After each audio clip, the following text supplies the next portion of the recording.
मुंबईसह राज्यातील 29 महापालिकांची रणधुमाळी सध्या सुरू आहे। राज्यातील राजकीय घडामोडींना देखील प्रचंड वेग आलाय। ठाकरे बंधूंच्या युती संदर्भात एक महत्त्वाची बातमी समोर येते। ठाकरे बंधूंची आणखीन 4 पालिकांमध्ये युती होण्याची शक्यता आहे।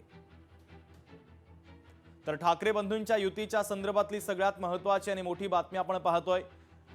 राज्यातील राजकीय घडामोडींना आता कमालीचा वेग आलेला आहे। ठाकरे बंधूंच्या युतीबाबत एक महत्त्वाची बातमी समोर येते। ठाकरे बंधूंची आणखीन 4 पालिकांमध्ये युतीची शक्यता आहे।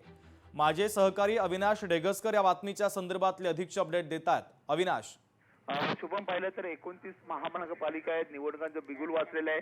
15 जानेवारीला मतदान आहे तर 16 जानेवारीला मतमोजणी आहे। पण या पार्श्वभूमीवर युती, महायुती, आघाडी याच्यावर सध्या चर्चा सुरू आहे। प्रचंड वेग आलेला आहे हालचालींना आणि त्यात ठाकरे बंधू एकत्र येण्यासाठी प्रयत्न करतात। त्यात मोठी आणि निर्णायक बातमी आता समोर आली की मुंबई, ठाणे, पुणे, नाशिक नंतर आता विदर्भातील आणखीन 4 महानगरपालिकांमध्ये उद्धव ठाकरे यांची शिवसेना आणि राज ठाकरेंच्या मनसेची युती होण्याची शक्यता आहे। त्यात नागपूर असेल, चंद्रपूर असेल, अमरावती असेल, अकोला असेल, या 4ही महानगरपालिकांमध्ये ठाकरे बंधू एकत्र येण्याची शक्यता आहे। म्हणजे टोटल 8च्याहून महानगरपालिका आहेत ते ठाकरे बंधू एकत्र लढण्याची शक्यता आहे।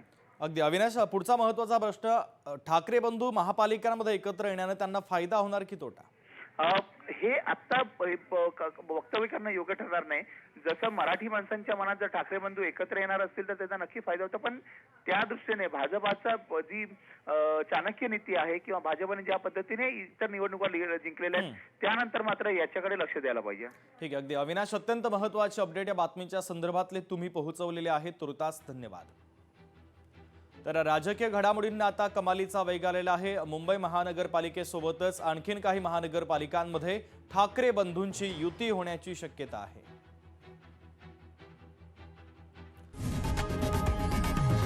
लोकशाही मराठी ऐका, पहा, जागरूक रहा।